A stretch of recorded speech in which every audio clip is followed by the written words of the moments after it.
नमस्कार दोस्तों, मैं शरद अग्रवाल। स्वागत है आपका विनम गाइडेंस में। Subscribe to Venom Guidance and press the bell icon for getting latest updates. दोस्तों, राइबोसोम का स्ट्रक्चर ड्रॉ करने की कोशिश की है। ये राइबोसोम की लार्जर सब यूनिट है, जो बड़े एंगल से दिखाई है, बड़े सर्कल से दिखाई है। ये राइबोसोम की स्मॉलर सब यूनिट है और राइबोसोम के पास तीन अलग अलग साइट्स होती हैं। तीन साइट हैं इसके पास, ई साइट, पी साइट और ए साइट। अब इन साइट्स का रोल क्या है, ई साइट पे क्या काम होता है, पी साइट पे क्या काम होता है और ए साइट पे क्या काम होता है, ये हमें समझने वाली बात है। बेसिकली जो हमारा टीआरएनए है, यहां पर हमारा एमआरएनए प्रेजेंट होता है। आप देखो, मैंने अलग अलग ये जो रेड कलर से दिखाए हैं 1 2 3, दीज आर एमिनो एसिड्स। तो this is amino acid 1, this is amino acid 2, this is amino acid 3। और जो ए साइट है उसके पर एक फ्रेश टीआरएनए आएगा। ये ए साइट एक तीन कोडोन्स को रिप्रेजेंट कर रही है। मैं मान लेता हूं जो तीन कोडोन्स हैं वो सीसीयू हैं, ऐसे ही एग्जांपल ले लिया मैंने। उसके ठीक पीछे जो पी साइट है उस पर भी तीन कोडोन्स प्रेजेंट होंगे और ऐसे ही ई साइट पर भी जो पीछे वाले कोडोन्स हैं वो प्रेजेंट होंगे।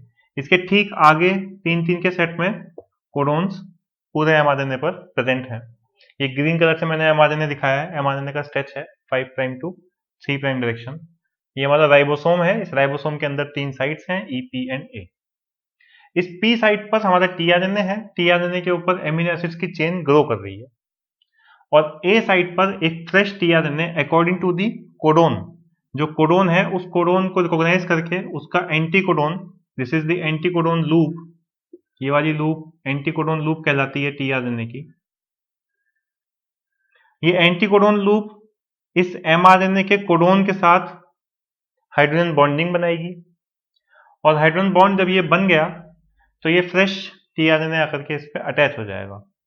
ये टीआरएनए इस कोडोन के अकॉर्डिंग ही, जो ये सीसीयू कोड मैंने बनाया है, इस कोडोन के अकॉर्डिंग ही एमिनो एसिड को यहाँ पर अटैच करेगा।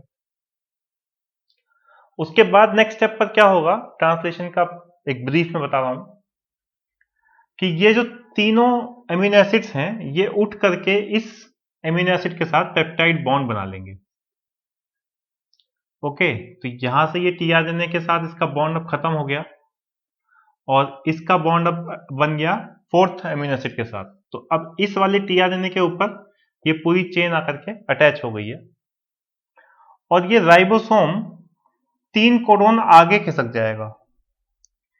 इस प्रोसेस को बोलते हैं ट्रांसलोकेशन। ट्रांसलोकेशन क्या होगा कि ये राइबोसोम तीन कोडोन आगे खिसक जाएगा। तो जब ये तीन कोडोन आगे खिसकेगा तो ऑब्वियसली ये तीनों साइड भी आगे खिसक जाएंगी, क्योंकि ये साइड्स तो राइबोसोम के अंदर प्रेजेंट है। तो जैसे ये साइड्स आगे जाएंगी तो अब क्या सीन बनेगा, अब आप देखिए ध्यान से कि ये ई पी और ए साइड जो पहले प्रेजेंट थी, ये तीन तीन कोडोन आगे चली गई। तो अब ये वाली साइड हो गई ई साइड, ये वाली साइड हो गई पी साइड और ये साइड हो गई ए साइड। ई साइड यानी कि एग्जिट, एग्जिट साइड भी बोलते हैं हम इसको। एग्जिट साइड क्यों बोला, क्योंकि ये वाला जो टीआरएनए है इसके ऊपर अब कोई भी एमिनो एसिड अटैच नहीं है, ये टीआरएनए फ्री हो गया। तो जब ये टीआरएनए फ्री है या फिर अनचार्ज है, चार्जिंग ऑफ टीआरएनए बताऊंगा अब मैं आपको, तो ये टीआरएनए यहां से बाहर निकल जाएगा, तो इसकी एग्जिट हो जाएगी। और ये जो पी साइट है इस पर ये पूरी की पूरी चेन आकर के अटैच हो जाएगी, जो कि पीछे पेप्टाइड बॉन्ड बना था तो अटैच हो ही गई थी। तो यहां पर एमिनो एसिड की चेन कैसी प्रेजेंट होगी, अब कुछ कुछ इस तरह से। और इस ए साइट पर जो ए साइट जो नेक्स्ट साइट है, अब जो ए साइट बन गई है इसका भी कुछ सीक्वेंस होगा। मैं मान लेता हूं कि इसका सीक्वेंस है UCC, कुछ भी मैंने मान लिया। तो अब इस सीक्वेंस पर एक फ्रेश टीआरएनए आएगा, वो टीआरएनए जिसका एंटीकोडोन इस कोडोन के कॉम्प्लीमेंट्री होगा, वो आकर के अटैच होगा। उस कोडोन के उस टीआरएनए के ऊपर भी एक एमिनो एसिड अटैच होगा और वो एमिनो एसिड इस ग्रोइंग चेन के साथ बॉन्ड बनाएगा। तो इस तरीके से राइबोसोम आगे मूव करता जाता है। ये जो तीन साइट्स हैं EPA साइट, ये एक एक फ्रेम आगे बढ़ती जाती हैं और एक एक फ्रेम के साथ एक एक एमिनो एसिड अटैच होता जाता है। तो ये ब्रीफ में एक ट्रांसलेशन का सिस्टम है। इसमें अभी और भी चीजें डिटेल्स में है, वो भी आप समझ लीजिए। तो दोस्तों अगला मुद्दा है चार्जिंग ऑफ टीआरएनए। ये एक बहुत इंपॉर्टेंट, बहुत ही क्रूशियल स्टेप है। टीआरएनए की चार्जिंग मतलब टीआरएनए के ऊपर अमीनो एसिड का अटैच होना। सपोज ये टीआरएनए है, इस टीआरएनए के 3 प्राइम एंड पर, अगर आपने मेरी आरएनए एडिटिंग वाली वीडियो देखी है तो आपको पता होगा इस 3 प्राइम एंड पर CCA करके 3 न्यूक्लियोटाइड्स होते हैं। CCA। तो जो लास्ट न्यूक्लियोटाइड है एडेनिन, उसके साथ अटैच होता है फर्स्ट अमीनो एसिड। यानी कि अमीनो एसिड, कौन सा अमीनो एसिड? वो जो इस पर्टिकुलर एंटीकोडोन के कॉरस्पॉन्डिंग हो। ये टीआरएनए की एंटीकोडोन लूप है और इस एंटीकोडोन लूप को रिकॉग्नाइज करके ही इसके कॉरस्पॉन्डिंग अमीनो एसिड इस टीआरएनए के 3 प्राइम एंड पर आकर के अटैच होता है। तो इस प्रोसेस में एटीपी कंज्यूम होती है। ये एनर्जी कंज्यूमिंग स्टेप है। ओवरऑल रिएक्शन है amino acid plus tRNA plus ATP that will give you amino acyl tRNA plus pyrophosphate plus AMP। तो यहाँ पर ध्यान रहे इस स्टेप में ATP से सीधा AMP बन रहा है, एडिनोसिन ट्राइफॉस्फेट से एडिनोसिन मोनोफॉस्फेट, और मोनोफॉस्फेट यानी कि डाइफॉस्फेट या पायरोफॉस्फेट रिलीज हो रहा है। उसके बाद ये फर्दर ये भी रिलीज होता है, यानी कि 2 ATP की एनर्जी कंज्यूम होती है एक टीआरएनए की चार्जिंग में। इस रिएक्शन को कैटालाइज करवाने के लिए जो एंजाइम इन्वॉल्व है वो एंजाइम है अमीनो एसिड टीआरएनए सिंथेटेज। इस एंजाइम का बड़ा ही क्रूशियल रोल है, क्योंकि ये एंजाइम ही है जो एक एंड से टीआरएनए या उसका एंटीकोडोन लूप और दूसरे एंड से अमीनो एसिड, वही स्पेसिफिक अमीनो एसिड जो इस टीआरएनए पर अटैच होना है, उन दोनों को रिकॉग्नाइज करता है और फिर बाइंडिंग करवाता है। तो इस एंजाइम की इंपॉर्टेंस यही है कि ये स्पेसिफिक बाइंडिंग करवाता है एमिनो एसिड और टीआरएनए के बीच में। एमिनो एसिड का स्ट्रक्चर अगर आपको याद हो, हमेशा एक अल्फा कार्बन होता है जिसके पास एक कार्बोक्सिलिक ग्रुप, एक अमीनो ग्रुप अटैच है, एक हाइड्रोजन और एक साइड चेन होती है।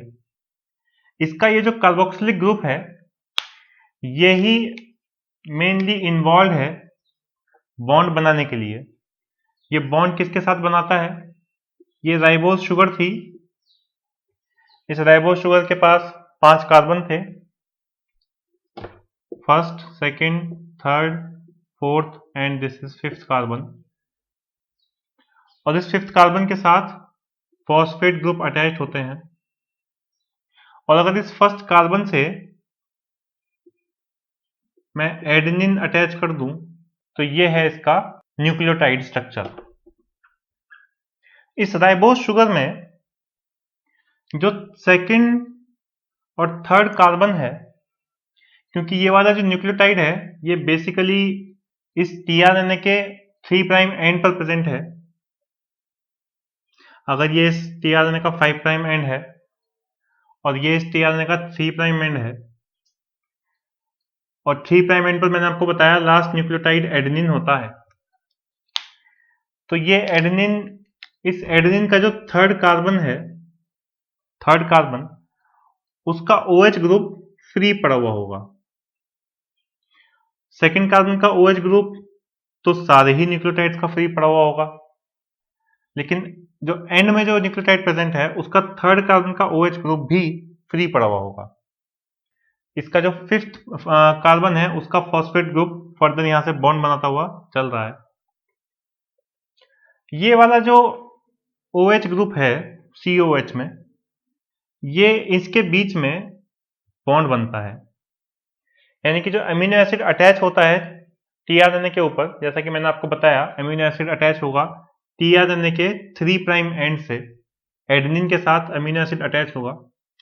ये एडेनिन के साथ अमीनो एसिड कैसे अटैच हो रहा है वो मुद्दा जानने वाली बात है, बॉन्डिंग किस किस के बीच में हो रही है। तो यहां बॉन्डिंग हो रही है कार्बोक्सिलिक ग्रुप, जो अमीनो एसिड का कार्बोक्सिलिक ग्रुप है, और जो राइबोज शुगर का 3 प्राइम OH है, या तो उसके साथ बॉन्डिंग होगी या फिर इस कार्बोक्सिलिक ग्रुप और राइबोस शुगर के सेकेंड कार्बन पे जो OH ग्रुप प्रेजेंट है उसके साथ भी बॉन्डिंग हो सकती है। तो बेसिकली ये डिपेंड किस पे करता है कि इस अमीनो एसिड की बॉन्डिंग या इस अमीनो एसिड का अटैचमेंट इस राइबोस शुगर के थर्ड कार्बन से हो या फिर सेकेंड कार्बन से हो, ये डिटरमाइन करता है ये enzyme amino acid tRNA synthetase, जिसकी बेसिकली दो क्लासेस हैं, क्लास 1 और क्लास 2। अगर class 1 amino acid tRNA synthetase है तो वो बाइंड करेगा 2' OH के साथ किसी भी अमीनो एसिड को लास्ट एडेनिन रेसिड्यू के राइबोस शुगर के सेकेंड कार्बन के OH के साथ, फिर से किसी भी अमीनो एसिड को एडेनिन मॉलिक्यूल के राइबोस शुगर के सेकेंड कार्बन के OH मॉलिक्यूल के साथ अटैच करेगा class 1 amino acid tRNA synthetase enzyme. Rather class 2 amino acid tRNA synthetase enzyme इस अमीनो एसिड को एडेनिन रेसिड्यू के राइबोस शुगर के थर्ड कार्बन के OH के साथ अटैच करेगा। तो इस तरीके से ये अटैचमेंट होती है इस अमीनो एसिड की इस टीआरएनए मॉलिक्यूल के साथ। एक एनर्जी कंज्यूमिंग स्टेप है, हाई एनर्जी इसमें कंज्यूम होती है और यहां से इन दोनों के बीच में से वाटर मॉलिक्यूल बाहर निकलता है।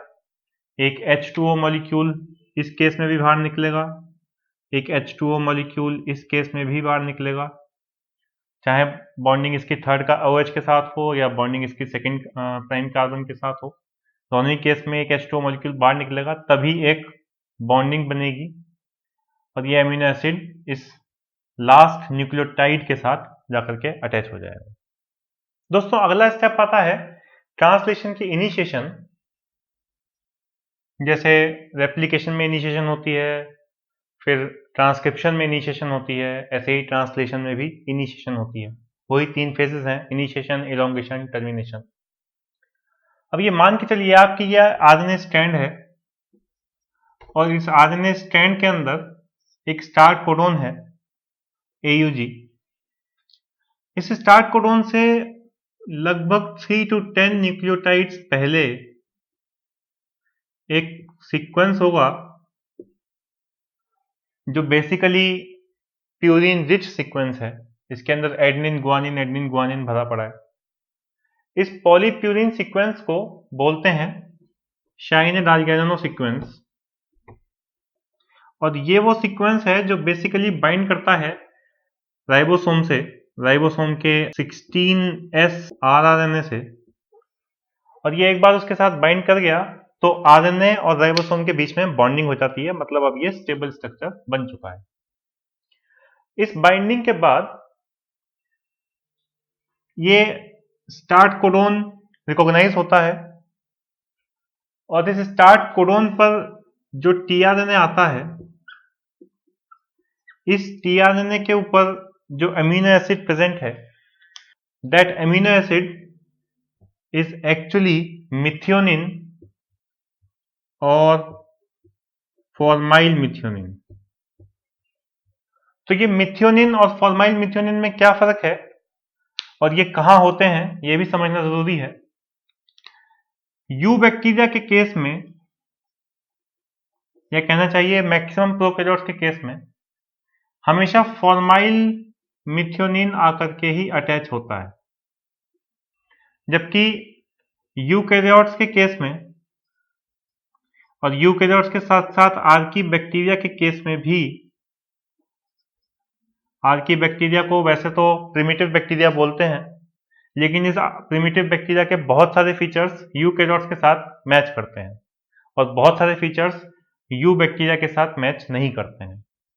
तो इन दोनों ही ग्रुप्स में या डिविजन्स में, जो कार्ल वूज ने 3 डिविजन्स दी थी, eukarya, eubacteria and archaebacteria, इन दोनों ही डिविजन्स के अंदर मिथियोनिन हमेशा फर्स्ट अमीनो एसिड होता है। तो इन दोनों में फॉर्माइल मिथ्योनिन नहीं होगा, जबकि इसके अंदर फॉर्माइल मिथ्योनिन होगा। और ये फॉर्माइल मिथ्योनिन और मिथ्योनिन में स्ट्रक्चरली क्या डिफरेंस है वो भी देख लेते हैं। मिथ्योनिन का बेसिक स्ट्रक्चर है जिसमें नाइट्रोजन के पास 2 हाइड्रोजन होंगे, फिर एक कार्बन। ये मिथ्योनिन का स्ट्रक्चर है। फॉर्माइल मिथ्योनिन में इस नाइट्रोजन के ऊपर एक हाइड्रोजन रिमूव हो जाएगा और उसकी जगह एक फॉर्माइल ग्रुप अटैच हो जाएगा। तो वो कैसे होगा वो भी देख सकते हैं। This amino acid is called formyl methionine. तो इन दोनों में स्ट्रक्चरली बहुत ज्यादा डिफरेंस नहीं है, सिर्फ एक फॉर्माइल ग्रुप है जो इस नाइट्रोजन पर आकर के अटैच हो गया है।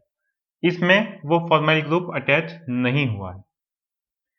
तो यूकैरियोट्स और आर्की बैक्टीरिया के केस में ये वाला फर्स्ट अमीनो एसिड हमेशा यही आकर के अटैच होगा, स्टार्ट कोडोन AUG। और यू बैक्टीरिया के केस में फॉर्माइल मिथ्योनिन आकर के अटैच होगा, स्टार्ट कोडोन AUG, या फिर कई बार GUG भी होता है। तो दोनों ही केस में जो फर्स्ट अमीनो एसिड अटैच होगा दैट इज फॉर्माइल मिथ्योनिन। तो दोस्तों आज के वीडियो में इतना ही। अगर आपको ये वीडियो पसंद आया, समझ में आया, तो ब्लैक थंब को ब्लू करना मत भूलिए। इस चैनल को सब्सक्राइब कीजिए अगर आप फर्स्ट टाइम मेरे चैनल पर आए हैं। राइट हैंड साइड में नीचे सब्सक्राइब का बटन है, उसी के साइड में एक बेल आइकन का बटन भी है। अगर आप वो दबा देंगे तो नेक्स्ट वीडियो का नोटिफिकेशन भी आपको जरूर मिल जाएगा। अगर आपको इस वीडियो में कोई डाउट है तो आप कमेंट सेक्शन में कमेंट करके मुझसे पूछ सकते हैं। इस वीडियो को शेयर भी कीजिए ज़्यादा से ज़्यादा फेसबुक पर, व्हाट्सएप ग्रुप्स पर अपने दोस्तों के साथ, ताकि आपके साथ साथ दूसरे स्टूडेंट्स को भी इसका बेनिफिट मिल सके। फिर मिलेंगे अगले वीडियो में, तब तक के लिए नमस्कार।